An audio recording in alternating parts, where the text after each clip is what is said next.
একটা বাড়ি বাইরে থেকে দেখতে একেবারে স্বাভাবিক, দরজা জানলা ঠিক আছে, সংসারে অভাবও হয়তো নেই, প্রত্যেকের নিজের ঘর আছে, খাওয়া দাওয়ারও সমস্যা নেই, কিন্তু একটা জিনিস নেই, সেটা হলো শান্তি।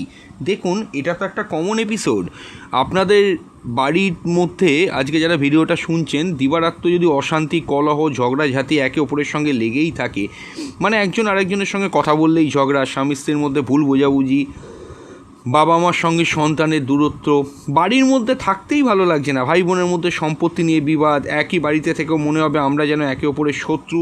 কিন্তু প্রশ্নটা হলো, এই অশান্তির জন্য কি সত্যি কোনো গ্রহ দায়ী, নাকি শুধু একটা সিম্বলিক ইন্ডিকেটার? আর আসল সমস্যা তৈরি করে মানুষের stress, communication pattern, insecurity, ego এবং ইমোশনাল রেসপন্স। আর যদি অ্যাস্ট্রোলজির ল্যাঙ্গুয়েজে দেখি, তাহলে কোন গ্রহ সবচেয়ে বেশি জড়িত, মঙ্গল, শনি, রাহু না চন্দ্র, নাকি আসল গল্পটা আরও অনেক গভীরে রয়ে গেছে? আজকের ভিডিওতে আমরা ব্যাপারটাকে অবশ্যই তিনটি আলাদা লেন্স দিয়ে দেখব। প্রথম হলো অ্যাস্ট্রোলজি দিয়ে দেখব, দুই হলো হিউম্যান সাইকোলজি দিয়ে দেখব, তিন হলো সায়েন্টিফিক বিহেভিয়ার আন্ডারস্ট্যান্ডিং দিয়ে দেখব। আর ভিডিওর শেষে আমি আপনাকে এমন একটা ফ্রেমওয়ার্ক বলেই দেবো, যার মাধ্যমে আপনি নিজেই বুঝতে পারবেন বাড়ির অশান্তি কোথা থেকে শুরু হচ্ছে। এমন নয় কে দোষী, আপনি বুঝতে পারবেন কোথা থেকে সমস্যাটা শুরু হচ্ছে। ট্রু সায়েন্টিফিক অ্যাস্ট্রোলজি ইউটিউব চ্যানেলে আপনাদের প্রত্যেককে ওয়েলকাম জানাচ্ছি। অবশ্যই পুরো ভিডিওটা দেখবেন। এটা খুব কমন একটা জায়গা পৃথিবীতে। যারা যারা রয়েছে একটা ফ্যামিলিতে, আপনারা তো অনেকেই বলেন বাড়িতে ভাল লাগে না, বাড়িতে সারাক্ষণ অশান্তি, কিচকিচ লেগেই আছে, ঝগড়া লেগেই আছে। অফিস থেকে ফিরছেন, বাড়িতে এসে মুড অফ হয়ে যাচ্ছে। তো এই প্রবলেমগুলো আপনারা তো প্রত্যেকেই কম বেশি করে দেখুন ফেস করেন। তাহলে প্রথম যে ভুল ধারণা যেটা আমি বলবো, একটা জায়গাটা আপনারা মাথায় রাখুন, একটা গ্রহই সব নষ্ট করছে এইটা কিন্তু মাথায়। অনেকে বলে না যে বাড়িতে অশান্তি ঝগড়া মানে এই রাহুরই এটা ফল্ট, নিশ্চয়ই রাহু কোনো গণ্ডগোল করছে না, এরকম ব্যাপারটা নয়। জ্যোতিষে কোনো একটা গ্রহকে দেখে সরাসরি বলা যে রাহু খারাপ বা মঙ্গল খারাপ তাই বাড়িতে ঝগড়া, অথবা রাহু আছে পরিবারে অশান্তি, এইভাবে বিচার করা খুবই অসম্পূর্ণ। কারণ একটা মানুষের পারিবারিক জীবনটা কেমন হবে, এটা বুঝতে গেলে আপনাকে দেখতে হবে সেই ব্যক্তির লগ্নের দ্বিতীয় ভাব, চতুর্থ ভাব, সপ্তম ভাব, অষ্টম ভাব এবং কখনো কখনো সময় বিশেষে দ্বাদশ ভাব। তার সঙ্গে দেখতে হবে চন্দ্র, মঙ্গল, শনি, রাহু, কেতু, শুক্র এবং বৃহস্পতির একটা সম্মুখ অবস্থান। আর এর সঙ্গে অবশ্যই দেখতে হয় সে সমস্ত গ্রহের দশা, অন্তর্দশা, ট্রানজিট বা গোচর এবং পারস্পরিক গ্রহ সম্পর্ক। অর্থাৎ একটি গ্রহ ইজ ইকুয়াল টু একটি ঘটনা।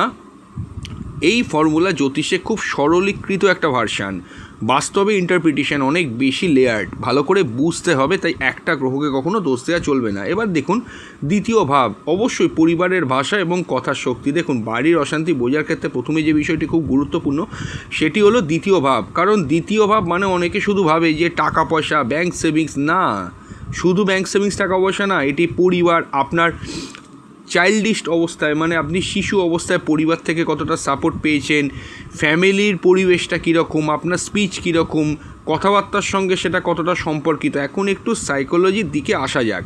একটি পরিবারের অশান্তি অনেক সময় শুরু হয় একটা ছোট্ট বাক্য থেকে, তুমি কখনো আমার কথা বোঝো না, তুমি সবসময় ওর পক্ষ নাও, তোমার জন্যই সব সমস্যা, তুমি কিছুই ঠিকমতো করতে পারো না। শুরুতে এগুলো একটা শুধু কথার মতো থাকবে, কিন্তু বারবার একই ধরনের কমিউনিকেশন চলতে থাকলে এটি একটি সাইকোলজিক্যাল প্যাটার্নে দাঁড়িয়ে যাবে। একজন কথা বলবে, অন্যজন ডিফেন্সিভ হয়ে যাবে, তারপর প্রথম ব্যক্তি আরও জোরে কথা বলবে, দ্বিতীয় ব্যক্তি আরও ডিফেন্সিভ হবে, তারপর কনভারসেশন চলে যাবে আর্গুমেন্টে। এটাকে সাইকোলজিতে আমরা বলি ব্রডলি নেগেটিভ কমিউনিকেশন সাইকেল। তা বোঝা গেল কী বললাম? অর্থাৎ কথা, সেখান থেকে ইমোশনাল রিয়াকশান, সেখান থেকে ডিফেন্সিভ রেসপন্স, সেখান থেকে কাউন্টার অ্যাটাক এবং সেখান থেকে এটা কনফ্লিক্টের জায়গায় চলেই আসবে। আপনি দেখবেন জ্যোতিষের ল্যাঙ্গুয়েজ, অ্যাস্ট্রোলজিতে প্রপারলি যারা অ্যাস্ট্রোলজিটা একটু বোঝে তারা বুঝতে পারছে। নতুন দর্শক বন্ধুদের জন্য একটু বুঝিয়ে দিচ্ছি, যদি দ্বিতীয় ভাব ও তার যে অধিপতি গ্রহ আছে সেখানে থাকা গ্রহ এবং স্পিচ রিলেটেড প্ল্যানেটারি ইনফ্লুয়েন্স এই কমিউনিকেশনের প্যাটার্নে সিম্বলিক ইন্ডিকেটর হিসেবে দেখা হয়, তাহলে বোঝা গেল দ্বিতীয় ভাবটা কিন্তু খুবই গুরুত্বপূর্ণ। যে সমস্ত বাড়িতে সামান্য কথা বলার জন্য অশান্তি হয়ে যায়, খুব চিৎকার, ঝগড়া, একটা মানে অ্যাগ্রেসিভ ব্যাপার কাজ করতে থাকে, বা যাদের জন্মছকে দ্বিতীয়ভাবে খুব পীড়িত গ্রহ আছে তাদের শ্বশুরালয়ের দিক থেকেও কথাবার্তার জন্য প্রচণ্ড রকম সমস্যা আসে, এটা কিন্তু লক্ষ্য করে দেখা গেছে। আচ্ছা, চন্দ্র হচ্ছে কি আসল অশান্তি। অনেক সময় রাগ নয়, ইমোশনাল ইনসিকিউরিটি থেকেও কিন্তু প্রবলেমটা আসে। এবার সবথেকে গুরুত্বপূর্ণ একটা গ্রহ, সেটা হলো চন্দ্রকে শুধু মন বললে বিষয়টি খুব ছোট করে বলা হয়। জ্যোতিষ সিম্বলিজমে চন্দ্র আমাদের emotional response, mental comfort, sensitivity, subjective এক্সপিরিয়েন্সের সঙ্গে যুক্ত। একজন মানুষের চন্দ্র যদি খুব প্রেশারে থাকে, চন্দ্র যদি ড্যামেজ হয়ে যায় খুব মারাত্মকভাবে, তখন সে একই কথাকে অন্যভাবে ইন্টারপ্রিট করতে পারে। উদাহরণ দেওয়া যাক, তার হাজব্যান্ড তাকে বলছে আজ একটু দেরি হতে পারে। একজন মানুষ ভাবতে পারে ঠিক আছে কাজ আছে, আর একজন আবার ভাবতে পারে আমার সঙ্গে সময় কাটানোর কোনো গুরুত্বই নেই। একই বাক্য কিন্তু ইন্টারপ্রিটেশন আলাদা। এখানেই অ্যাস্ট্রোলজি এবং সাইকোলজির একটি ইন্টারেস্টিং কানেকশন তৈরি হয়। মানুষ শুধু ঘটনা রিয়াক্ট করছে তা কিন্তু নয়, সে নিজের ইন্টারপ্রিটেশন অব দ্য এভিডেন্টের প্রতিও রিয়াক্ট করে। তাই বাড়ির অশান্তির ক্ষেত্রে অনেক সময় প্রশ্নটা হয় না কি বলা হয়েছিল, প্রশ্নটা হয় কথাটাকে কে কীভাবে বুঝেছিল। চন্দ্র ড্যামেজ হলে মনের দিক থেকে একটা অন্যরকমভাবে আপনি ব্যাপারটাকে ভাববেন, সেখান থেকে কিন্তু একটা বড় রকমের অশান্তির সূত্রপাত হয়ে যায়। মঙ্গল হলো আপনার রাগ, ক্রোধ, অ্যাগ্রেশন, ইম্পালসিভ এবং কনফ্লিক্টের গ্রহ। এবার আসি সেই গ্রহ যাকে পারিবারিক ঝগড়ার ক্ষেত্রে সবচেয়ে বেশি ব্লেম করা হয়, যেমন হলো মঙ্গল। দেখুন মঙ্গল প্রতীকীভাবে এনার্জি, অ্যাসার্টেশন, অ্যাগ্রেশন, কম্পিটিশন এবং অ্যাকশানের সঙ্গে তো যুক্তই। মঙ্গলের প্রভাব যদি ফ্যামিলি রিলেটেড হাউসেস বা তাদের সিগনিফিকেটরের সঙ্গে শক্তভাবে যুক্ত হয়, তাহলে জ্যোতিষীয় বিশ্লেষণে দেখা যেতে পারে তাড়াতাড়ি রেগে যাওয়া, আর্গুমেন্ট করার প্রবণতা, ডমিনেটিং নেচার, ইমপেশেন্স, কথায় উত্তেজনা, নিজের বক্তব্য প্রমাণ করার প্রবল চেষ্টা। লক্ষ্য করে দেখবেন, আমি এই কথাটা বলছি, আপনাদের যে কথাবার্তা বা আপনার ফ্যামিলি রিলেটেড ঘরগুলোর সঙ্গে মঙ্গল যদি কানেক্টেড থাকে, যেমন ধরুন আপনার লগ্ন মানে আপনি নিজে আপনাকে নিতেই হবে। দ্বিতীয় হচ্ছে কথাবার্তা বা শ্বশুরালয় এই জায়গাটা। চতুর্থ হচ্ছে আপনার ফ্যামিলি, পরিবার। সপ্তমের সঙ্গে যুক্ত হলে সপ্তম থেকেও পরিবার আসে। অনেক ক্ষেত্রে অষ্টমকেও আবার কিছু কিছু ক্ষেত্রে দেখা হয়। এই সমস্ত ঘরে মঙ্গল থাকলে, বা দ্বাদশ ঘর হচ্ছে শয্যা সুখের জায়গা, সেখানেও যদি কোনোভাবে মঙ্গল অবস্থান করে কারোর বার্থ চার্টে, তাহলে দেখবেন কথাবার্তার মধ্যে কোনো না কোনো একটা ঝগড়ার প্রবণতা চলে আসে। অর্থাৎ এখানে একটা খুব গুরুত্বপূর্ণ সায়েন্টিফিক পয়েন্ট আছে, রাগ নিজে কোনো দিন সমস্যা হতে পারে না। রাগ মানুষের একটা দেখুন স্বাভাবিক ইমোশন। সমস্যা হয় রাগ কীভাবে এক্সপ্রেস করা হচ্ছে। আপনার রাগ হতেই পারে, কিন্তু আপনি যদি কিছুটা নম্রভাবেও কথা বলেন, বা একবার যদি 10 মিনিট হলেও মুহূর্তের মধ্যে উত্তর না দিয়ে চুপ করে থাকেন, অবশ্যই কিন্তু মনে রাখবেন সমস্যা কিন্তু কম হবেই। আর একজন রেগে গিয়ে দরজা বন্ধ করে দিচ্ছে, চিৎকার করে অপমান করছে, ইমোশন একই হতে পারে, বিহেভিয়ারটা আলাদা। তাই মঙ্গলের সিম্বলিজমকে সরাসরি ঝগড়া না বলে কনফ্লিক্ট রেসপন্স এবং অ্যাসার্টিভ এনার্জির একটি সিম্বলিক ইন্ডিকেটর হিসেবে দেখতে পারি। এবার দেখুন, এমন একটা বিষয় বলছি যেটা অনেকেই লক্ষ্য করে দেখে না। সব পারিবারিক অশান্তি চিৎকার করে হয় না। কখনো বাড়িতে কেউ কারুর সঙ্গে ঝগড়াই করে না, কিন্তু কেউ কারুর সঙ্গে দেখছেন কথা বলছে না, কোনো মিলমিশ নেই, একসঙ্গে খায় না, নিজের সমস্যার কথা বলে না, একজন আরেকজনকে অ্যাভয়েড করছে। বাড়িটা শান্ত, কিন্তু সেই বাড়ির ভেতরে ঠান্ডা একটা দূরত্ব। এই ধরনের সিচুয়েশনের সিম্বলিজমে শনির ভূমিকা সবচেয়ে গুরুত্বপূর্ণ কিন্তু হতে পারে। কারণ শনির অর্থটাই হচ্ছে ডিলে, রেস্ট্রিকশান, আইসোলেশন, রেসপন্সিবিলিটি এবং ইমোশনাল হেভিনেসের সঙ্গে যুক্ত। তাই স্যাটার্ন ডমিন্যান্ট ফ্যামিলি ডায়নামিক্স অনেক সময় প্রকাশ পেতে পারে। একসঙ্গে আছে কিন্তু কানেক্টেড না। সাইকোলজি টু ইমোশনাল উইথড্রল বা রিলেশনাল ডিস্টেন্সিং একটি গুরুত্বপূর্ণ বিষয়। অর্থাৎ সব অশান্তির কিন্তু দেখুন শব্দ হয় না, কিন্তু অশান্তি একেবারে নীরব। আলোচনাটা চলতেই থাকুক। তবে যারা আমাদের সঙ্গে পার্সোনাল কনসালটেশন করাতে চাইছেন তাদের জন্য একটা বিষয় পরিষ্কার করে জানিয়ে দিই। কনসালটেশনের জন্য আপনারা ভিডিও স্ক্রিনে দেওয়া হোয়াটসঅ্যাপ নম্বরে আগে বুকিং করবেন। দয়া করে সরাসরি কল করবেন না, কারণ সবসময় কল রিসিভ করা সম্ভব হয় না, প্রচুর কল ঢোকে। তাই জন্য যদি কোনো কল রিসিভ করা না যায় আপনারা হোয়াটসঅ্যাপ করবেন। বুকিং করার সময় আপনাকে দিতে হবে আপনার জন্ম তারিখ, জন্ম সময়, জন্মস্থান, আপনার সমস্যাগুলো কী সেটা বিস্তারিতভাবে, এবং বর্তমানে কী কী পরিস্থিতির মধ্যে দিয়ে যাচ্ছেন সেগুলো স্পেসিফিক করে লিখবেন। আপনার তথ্য পাওয়ার পর আমরা আপনার বিষয়গুলোকে ভালোভাবে যাচাই করে প্রয়োজনীয় অ্যানালাইসিস করে পরবর্তী সময় আপনার সঙ্গে ফোনে কনসালটেশন করব। আর একটা বিষয় বিশেষভাবে বলতে চাই, কনসালটেশন করার জন্য আমাদের কাছে সরাসরি এসে উপস্থিত হওয়া কোনো বাধ্যতামূলক নয়। দূর দূরান্তের দেশে বিদেশের বহু মানুষ মানুষ নিজেদের বাড়িতে বসে অনলাইন এবং ওভার দ্য ফোন কনসালটেশন করছেন এবং তাদের সমস্যাগুলো নিয়ে যথাযথভাবে আলোচনা করতে পারছেন। আপনিও একইভাবে কনসালটেশন নিতে পারেন।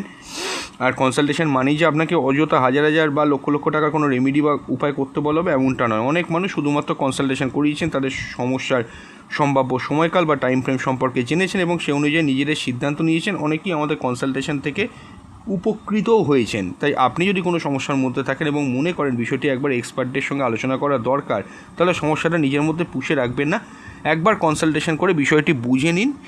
বুকিং করতে ভিডিওতে হোয়াটসঅ্যাপ নাম্বারে মেসেজ করুন এবং বুকিং করার পর আপনার সুবিধা অনুযায়ী কনসালটেশনের ডেট ও টাইম আপনাকে জানিয়ে দেওয়া হবে। আমাদের বুকিং চার্জও যথাসম্ভব রিজনেবল রাখা হয়েছে, যাতে প্রয়োজনীয় মানুষরা সহজেই কনসালটেশন নিতে পারে। তাই আপনার যদি সত্যি মনে হয় আমাদের সঙ্গে কথা বলে আপনার সমস্যাটা বিশ্লেষণ করতে চান, তাহলে আজই হোয়াটসঅ্যাপে বুকিং করে নিন। সরাসরি কল নয়, আগে হোয়াটসঅ্যাপে বুকিং করে নিন। আপনার তথ্যের গোপনীয়তা যথাসম্ভব বজায় রেখে কনসালটেশন করা হয়। এবার আসি আরও একটা ইন্টারেস্টিং প্ল্যানেট। আপনারা তো সবাই জানেন রাহুকে আমি পারিবারিক অশান্তির ক্ষেত্রে বিশেষভাবে দেখব, কারণ বিষয়টি যখন এরকম হয় যে সন্দেহের সঙ্গে কনফিউশন, একটা অ্যাগ্রেশন একসঙ্গে হয়ে যাচ্ছে। ধরুন একজন মানুষ ফোনে কারুর সঙ্গে কথা বলছে, অন্যজন দূর থেকে সেটা দেখলো, কিছু জিজ্ঞাসা করলো না, মনে মনে একটা গল্প তৈরি করে ফেললে। এই গল্প তৈরি করার ব্যাপার যখন চলে আসে না, সেখানে রাহুর ইনভলভমেন্ট থাকে, নিশ্চয়ই কিছু লুকোচ্ছে। তারপর সেই ধারণা মাথায় ঘুরতে থাকে, কারণ রাহু একটা আবরণের মধ্যে আপনার মাইন্ডটাকে রেখে দেবে। আচরণ বদলে গেল, অন্যজন বুঝতে পারলো ও আমার ওপর সন্দেহ করছে, তারপর সে ডিফেন্সিভ হয়ে গেল। শেষে এমন ঝগড়া হলো যা শুরুতে আসলে কোনো প্রমাণই ছিল না।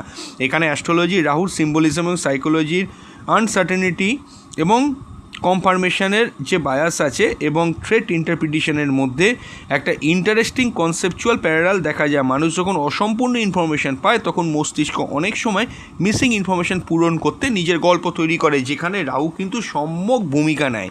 আর সেই গল্প যদি নেগেটিভ হয়, তাহলে কনফ্লিক্ট তো তৈরি হবেই।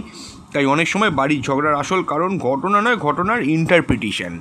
এরপর হচ্ছে চতুর্থ ভাব। বাড়ি শুধু চার দেওয়াল নয়, এখন আসি চতুর্থ ভাবে। চতুর্থ ভাবকে সাধারণত home, mother, emotional piece, inner comfort এবং ডোমেস্টিক এনভায়রনমেন্টের সঙ্গে যুক্ত করা হয়। এখানে একটা খুব সুন্দর সাইকোলজিক্যাল কানেকশান আছে। একটা বাড়ি তখনই হোম হয় যখন মানুষ সেখানে সেফ অনুভব করে। শুধু ফার্নিচার, টেলিভিশন, বেডরুম, কিচেন থাকলেই হোম হয় না।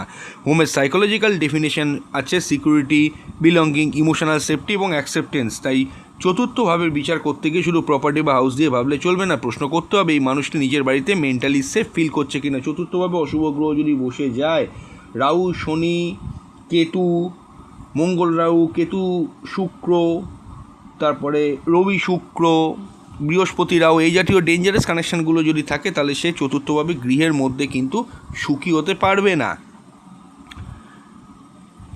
যদিও এইটুকু যে আমি বলছি, এটার বাইরেও অনেক কিছু দেখতে হয়, নাক্ষত্রিক কানেকশান দেখতে হয়, নবাংশ চার্ট দেখতে হয়, সব কিছুই দেখতে হয়। তবে এগুলো প্রাথমিকভাবে এই জায়গাগুলো কিন্তু ঠিক থাকাটা জরুরি। এরপর হচ্ছে কি অষ্টমভাবে, অর্থাৎ হিডেন কোনো কজ এবং জমে থাকা ক্ষোভ, এমন একটা জায়গায় এই জায়গাটা মানে ফ্যামিলি কনফ্লিক্টের আসল গল্প লুকিয়ে থাকে, সেটা হলো অষ্টম ভাব। অষ্টম ভাবকে ট্রান্সফরমেশন, তারপরে হিডেন ম্যাটার্স, তারপরে জয়েন্ট রিসোর্সেস এবং ডিপ সাইকোলজিক্যাল ইস্যুর সঙ্গে যুক্ত করা হয়। পারিবারিক জীবনের একটা গুরুত্বপূর্ণ ম্যানিফেস্টেশন হতে পারে। জমে থাকা ক্ষোভ, একটা ঘটনা আজ ঘটেছে, কিন্তু ঝগড়া হচ্ছে শুধু আজকের ঘটনাকে নিয়ে নয়। ঝগড়ার মধ্যে বেরিয়ে আসছে, তুমি 5 বছর আগে কী করেছিলে মনে আছে? তখনও তুমি আমাকে এইভাবেই অপমান করেছিলে। এই পুরনো কথা তুলে বলা, তখন আমি কিছু বলিনি। অর্থাৎ বর্তমান আর্গুমেন্টের মধ্যে ঢুকে যাচ্ছে অতীতের আনরিসলভড ইমোশন। সাইকোলজির দৃষ্টিতে আনরিসলভড যে রিলেশনশিপ বা যে সমস্যাগুলো থাকে, কনফ্লিক্ট ইন্টেন্সিটি বাড়াতে পারে। তাই অনেক ফ্যামিলি ফাইটের ক্ষেত্রে আজকের ঘটনাটি আসল কারণ নয়, আজকের ঘটনাটি শুধু ট্রিগার। সূত্রপাত কিন্তু 5 বছর আগেই হয়েছিল। এছাড়াও সপ্তম ভাব, এটা তো জানেন বিবাহের মেন ঘর, স্বামী স্ত্রীর কনফ্লিক্টের ঘর। যদি বাড়ির অশান্তির মূল কেন্দ্র হাজব্যান্ড ওয়াইফের রিলেশনশিপে হয়, তাহলে সপ্তম ভাব তার অধিপতি। এবং অবশ্যই কিন্তু মনে রাখবেন, সপ্তম পতি যে নক্ষত্রে আছে, সেই নক্ষত্র অধিপতিতার কানেকশানে কিন্তু দেখা গুরুত্বপূর্ণ। এখানে অবশ্যই দেখবেন শুক্রের অবস্থা, মঙ্গলের ভূমিকা, চন্দ্রের কন্ডিশন, সপ্তমভাবে ইনফ্লুয়েন্স এবং অবশ্যই চলমান দশা ও গোচর। কিন্তু এখানেও একটা গুরুত্বপূর্ণ সাইকোলজিক্যাল প্রিন্সিপাল আছে। একটি রিলেশনশিপে কনফ্লিক্ট হওয়া মানেই রিলেশনশিপ খারাপ নয়। হেলদি কাপেলসের মধ্যে ডিসএগ্রিমেন্ট থাকতে পারে, ডিফারেন্স হলো তারা ডিসএগ্রিমেন্ট হ্যান্ডেল করছে কীভাবে, দুজনের মত আলাদা হতে পারে, কিন্তু যদি একজন মনে করে আমাকে বুঝতেই হবে আর অন্যজন মনে করে আমার কথাই শেষ করা, তখনই ডিসএগ্রিমেন্ট কিন্তু খুব খারাপ পর্যায়ে যাবে এবং সেখানে স্ট্রাগল করিয়ে 12টা বাজাবে। আর একটা কমন সমস্যা বলবো, শাশুড়ি বউ, বাবা মা, সন্তান। আসলে সমস্যাটা কোথায়? অনেক বাড়িতে দেখা যায় শাশুড়ি বউয়ের মধ্যে অশান্তি, আবার কোথাও দেখা যাচ্ছে বাবা মা ছেলের মধ্যে কনফ্লিক্ট, কোথাও ভাই বোনের মধ্যে প্রপার্টি ডিসপুট। এখানে শুধু একটা চার্ট ডেকে দোষ কার এটা বলা উচিত নয়, কারণ ফ্যামিলি হলো একটা সিস্টেমের মতো। একজন বিহেভিয়ার অন্য একজনের বিহেভিয়ারকে ইনফ্লুয়েন্স করে। ধরুন একজন সবসময় ক্রিটিসিজম করে, অন্যজন ডিফেন্সিভ হয়, তারপর প্রথম ব্যক্তি ভাবে ও আমাকে রেসপেক্ট করে না, তারপর সে আরও ক্রিটিসিজম করে, অন্যজন আরও ডিফেন্সিভ হয়, এভাবেই কিন্তু তৈরি হয় ফিডব্যাক লুপ। অর্থাৎ এ ব্যক্তির আচরণ বি এর রিয়াকশান, আবার এর রিয়াকশান বি ব্যক্তির রিয়াকশান, এটা চলতেই থাকে এই সাইকেলটা। তাই ফ্যামিলি কনফ্লিক্টে সবসময় প্রশ্ন করা উচিত নয় যে কে খারাপ, বরং প্রশ্ন হওয়া উচিত কোন বিহেভিয়ার লুপ বারবার রিপিট হচ্ছে। এবার অনেক আলোচনা হলো, এবার আমি বলবো তাহলে কোন গ্রহ সবচেয়ে বেশি দায়ী। তার আগে বলবো, যদি আপনি আমাদের টু সায়েন্টিফিক অ্যাস্ট্রোলজি চ্যানেলের মেম্বার্স হতে চান, অবশ্যই কিন্তু আমাদের চ্যানেলে রয়েছে মেম্বার্সদের জন্য কিছু বিশেষ সুবিধা। প্রথমত, মেম্বার্সদের প্রতি মাসে একটি বা দুটো মেম্বার্স অনলি বিশেষ ভিডিও মেম্বার্সদের জন্য প্রকাশ করা হয় বা আপলোড করা হয়, যেগুলো শুধুমাত্র মেম্বার্সরাই দেখতে পাবে। দ্বিতীয়ত, গুরুত্বপূর্ণ তিথি, নক্ষত্র, গ্রহের ট্রানজিট, পূজা পার্বণ, তার বিভিন্ন রকমের উপাচার, জ্যোতিষীয় গুরুত্বপূর্ণ সময়ের আপডেট মেম্বার্সদের আলাদাভাবে তুলে দেওয়া হয়। এগুলো পার্সোনালি হোয়াটসঅ্যাপ করে আপনাদেরকে পাঠিয়ে দেওয়া হবে। তৃতীয়ত, মেম্বার্সদের কাছ থেকে যে গুরুত্বপূর্ণ অ্যাস্ট্রোলজি বা আধ্যাত্মিক সমস্যার বিষয়গুলো আমরা পাই, সেগুলোকে ভিডিওতে বিশেষভাবে তৈরি করা আমরা কিন্তু আপলোড করি, যাতে সেই বিষয়টা বিস্তারিতভাবে আলোচনা করা যায়। চতুর্থত, মেম্বার্সদের জন্য থাকবে মেম্বার্স অনলি বিশেষ রেমিডিয়াল গাইডেন্স, অর্থাৎ বিভিন্ন গ্রহ, তিথি বা আধ্যাত্মিক পরিস্থিতির জন্য সাধারণ ব্যবহারযোগ্য প্রতিকার এবং করণীয়, সেটা ভিডিওর মাধ্যমে পাবেন এবং পার্সোনালিও হোয়াটসঅ্যাপ করে আপনাদেরকে পাঠিয়ে দেওয়া হবে। আর পঞ্চমত, মেম্বার্সরা পাবেন আমাদের বিশেষ রিসার্চ বেস অ্যাস্ট্রোলজি কন্টেন্ট, যেখানে জ্যোতিষের বিভিন্ন বিষয় কারো গভীরভাবে এবং যুক্তি নির্ভরভাবে বিশ্লেষণ করা হবে। অবশ্যই কিন্তু আপনারা যদি আমাদের এই বিশেষ মেম্বার্স পরিষেবাটি পেতে চান, টু সায়েন্টিফিক অ্যাস্ট্রোলজির মেম্বার হয়ে যান। মাত্র 59 টাকায় আমাদের চ্যানেলে মেম্বারশিপ নিতে পারবেন। আমাদের চ্যানেলে ঢুকুন, জয়েন বাটনে ক্লিক করে মেম্বার হয়ে যান। আর মেম্বার হওয়ার পর অবশ্যই আমাদের হোয়াটসঅ্যাপে জানিয়ে দেবেন যে আপনি মেম্বার হয়েছেন, তাহলে আমরা আপনাদের অফিসিয়াল মেম্বার্স গ্রুপে অ্যাড করে নেব। সেখানে আপনারা মেম্বারশিপের সমস্ত গুরুত্বপূর্ণ আপডেট এবং বিশেষ তথ্য সময় মতো পেয়ে যাবেন। তাহলে আর দেরি করবেন কেন, জয়েন করুন টু সায়েন্টিফিক অ্যাস্ট্রোলজি মেম্বার্স ফ্যামিলির সঙ্গে। হ্যাঁ, যেখানে ছিলাম, তাহলে কোন গ্রহ সবচেয়ে বেশি দায়ী? এখন নিশ্চয়ই আপনার মনে প্রশ্ন, তাহলে শেষ পর্যন্ত কোন গ্রহ? আমার এটা উত্তর হবে একটা গ্রহ নয়, বরং কনটেক্সট অনুযায়ী বিভিন্ন গ্রহ বিভিন্ন ধরনের কনফ্লিক্ট প্যাটার্নের সিম্বল দিতে পারে। মঙ্গল যেমন রাগ, impulsive reaction, dominating nature, comfort জোনের অভাব, এবং চন্দ্র হলো emotional sensitivity, insecurity, mood based reaction, শনি হলো ডিস্টেন্স, কোল্ডনেস, তারপরে হচ্ছে ডিসস্যাটিসফ্যাকশান, রাহু হলো একটা কনফিউশন, ওভার থিঙ্কিং, একটা ইলিউশন, ডিসঅর্টেড প্রিসিপশান, কেতু হলো ডিট্যাচমেন্ট, উইথড্রল, ইমোশনাল ডিসকানেকশান, রবি যেখানে ইগো, অথরিটি, রেসপেক্ট এবং আমাকে মানতেই হবে ধরনের কনফ্লিক্ট, বুধ হলো কমিউনিকেশন, মিসআন্ডারস্ট্যান্ডিং এবং আর্গুমেন্ট, শুক্র হচ্ছে relationship, harmony, affection, marital happiness, বৃহস্পতির ক্ষেত্রে ভ্যালুস, বিলিফস, মোরালিটি। কিন্তু এগুলোর কোনোটিকেই আইসোলেটেডভাবে বিচার করা উচিত না। গ্রহের দোষ বললেই দেখুন সমস্যা আপনার মিটবে না। এখানে আমি একটা গুরুত্বপূর্ণ সতর্কবার্তা দেব। যদি বাড়িতে প্রতিদিন ঝগড়া হয়, আমরা শুধু বলি রাহু খারাপ, আসলে সমস্যাটা হয়তো ধরা পড়লই না। বাস্তব কারণ থাকতে পারে financial stress, sleep disorder, work pressure, একটা আনরিসলভড একটা settlement, communication problem, boundary problem বা দীর্ঘদিনের ইমোশনাল হার্ট। জ্যোতিষকে তাই আমি ব্যবহার করি ডায়াগনস্টিক ল্যাঙ্গুয়েজ হিসেবে, ব্লেম ল্যাঙ্গুয়েজ হিসেবে নয়। অর্থাৎ জ্যোতিষ আমাদের একটি সিম্বলিক ম্যাপ দিতে পারে, কিন্তু সেই ম্যাপ থেকে বাস্তব জীবনে বিহেভিয়ারটাকেও বুঝতে হবে। একটা সায়েন্টিফিক ফ্যামিলি কনফ্লিক্ট মডেল দেখুন, খুব সহজে মডেলটা মনে রাখবেন। প্রথম হলো ইভেন্ট থেকে ইন্টারপ্রিটেশন, সেখান থেকে ইমোশনস, সেখান থেকে বিহেভিয়ার, সেখান থেকে রেসপন্স, সেখান থেকে কনফ্লিক্ট। অর্থাৎ স্বামী দেরি করে বাড়ি ফিরল, হাজব্যান্ড দেরি করে বাড়ি ফিরেছে, ইভেন্টটা কী হলো? এখানে দেরি করে ফেরা। তার ওয়াইফ অর্থাৎ স্ত্রী বললো কি, স্ত্রীর ইন্টারপ্রিটেশন আমাকে গুরুত্ব দেয় না। ইমোশনটা কী হলো? কষ্ট, সঙ্গে ইনসিকিউরিটি। বিহেভিয়ার আবার ঠান্ডা ব্যবহার। এখানে স্বামীর ইন্টারপ্রিটেশন, ও অকারণে আমাকে অ্যাটিটিউড দেখাচ্ছে। ইমোশন কি? ইরিটেশন। বিহেভিয়ার কি? সেও কথা বলা বন্ধ করলো, তারপর একটা ছোট ঘটনা বড় ঝগড়ায় পরিণত হলো। এখন যদি আপনি শুধু বলেন মঙ্গলের দোষ, তাহলে আপনি বিহেভিয়ার চেনের অনেকটাই কিন্তু মিস করে গেছেন। এবার দেখুন অ্যাস্ট্রোলজিকে কীভাবে সায়েন্টিফিকভাবে ব্যবহার আপনি করতে পারবেন। এখানে সায়েন্টিফিক অ্যাস্ট্রোলজি বলতে একটি বিষয় পরিষ্কার রাখা দরকার। আধুনিক বিজ্ঞানের দৃষ্টিতে গ্রহের অবস্থান সরাসরি মানুষের পারিবারিক জীবনে ঝগড়া ঘটায় এমন কজাল কিন্তু রিলেশনশিপ প্রতিষ্ঠিত কিন্তু নয়। তাই জ্যোতিষকে এক্সপেরিমেন্টাল সায়েন্সের মতো উপস্থাপন করা উচিত নয়। সব কিছুতে সায়েন্সের মানে সায়েন্টিফিক অ্যাস্ট্রোলজি মানে এমন নয় কি চুক্তি নির্ভর অ্যাস্ট্রোলজি, এমন নয় কি সমস্ত ক্ষেত্রে সায়েন্সও কিন্তু সব ঘটনার ব্যাখ্যা দিতে প্রপার পারে না। দুটোর লাইনটা আলাদা। অ্যাস্ট্রোলজি একরকমভাবে বলে, সায়েন্স একরকমভাবে বলবে, এবং কিছু কিছু ক্ষেত্রে সায়েন্টিফিক কিছু এভিডেন্স আমাদের কাছে থাকে, বিজ্ঞান সেটার অন্যভাবে ব্যাখ্যা দিয়েছে, আমরা একরকমভাবে ব্যাখ্যা দিচ্ছি। অ্যাস্ট্রোলজিকে দেখা যেতে পারে একটা ট্রেডিশনাল ইন্টারপ্রিটেশন ফ্রেমওয়ার্ক হিসেবে, যেখানে প্ল্যানেটারি সিম্বলের মাধ্যমে পার্সোনালিটি, টেন্ডেন্সি, লাইফ থিম এবং বিহেভিয়ার প্যাটার্ন নিয়ে রিফ্লেকশন করা হয়। আর সাইকোলজি আমাদের সাহায্য করে সেই বিহেভিয়ার প্যাটার্নের বাস্তব কারণ এবং মেকানিজম বুঝতে। এই দুই দৃষ্টিভঙ্গিতে পাশাপাশি যদি রাখেন, আলোচনা অনেক ব্যালেন্স হয়। তাহলে প্রতিকারটা কী? প্রথম প্রতিকার হলো কে দোষী সেটা খোঁজা বন্ধ করুন। দ্বিতীয় হলো ঝগড়ার সময় সঙ্গে সঙ্গে উত্তর দেবেন না। তৃতীয় হলো একটি পরিবারের তিনটি জিনিস আলাদা করুন: ফ্যাক্ট, ইন্টারপ্রিটেশন এবং ইমোশান। উদাহরণ হচ্ছে কি, ফ্যাক্ট, তুমি আজ 9টায় বাড়ি ফিরেছো। ইন্টারপ্রিটেশনটা কি, তুমি আমাকে গুরুত্ব দাও না। ইমোশন কি, আমি কষ্ট পেয়েছি। এই তিনটি আলাদা করতে পারলেই অনেক কনফ্লিক্ট কমে আসবে। আরেকটা গুরুত্বপূর্ণ নিয়ম, পার্সনকে অ্যাটাক করবেন না, বিহেভিয়ার দিয়ে অবশ্যই কিন্তু কথা বলার চেষ্টা করুন। তুমি খারাপ মানুষ, এর বদলে তুমি যখন সবার সামনে এভাবে কথা বললে তখন আমি অসম্মানিত বোধ করি। এতে কনভারসেশনের নেচার বদলে যায়। এবার অ্যাস্ট্রোলজি বেসড কী অ্যানালাইসিস করবেন দেখুন। দ্বিতীয় ভাব ফ্যামিলি এবং স্পিচ তো বললামই। চতুর্থ ভাব ডোমেস্টিক পিস এবং ইমোশনাল সিকিউরিটি, ফ্যামিলি।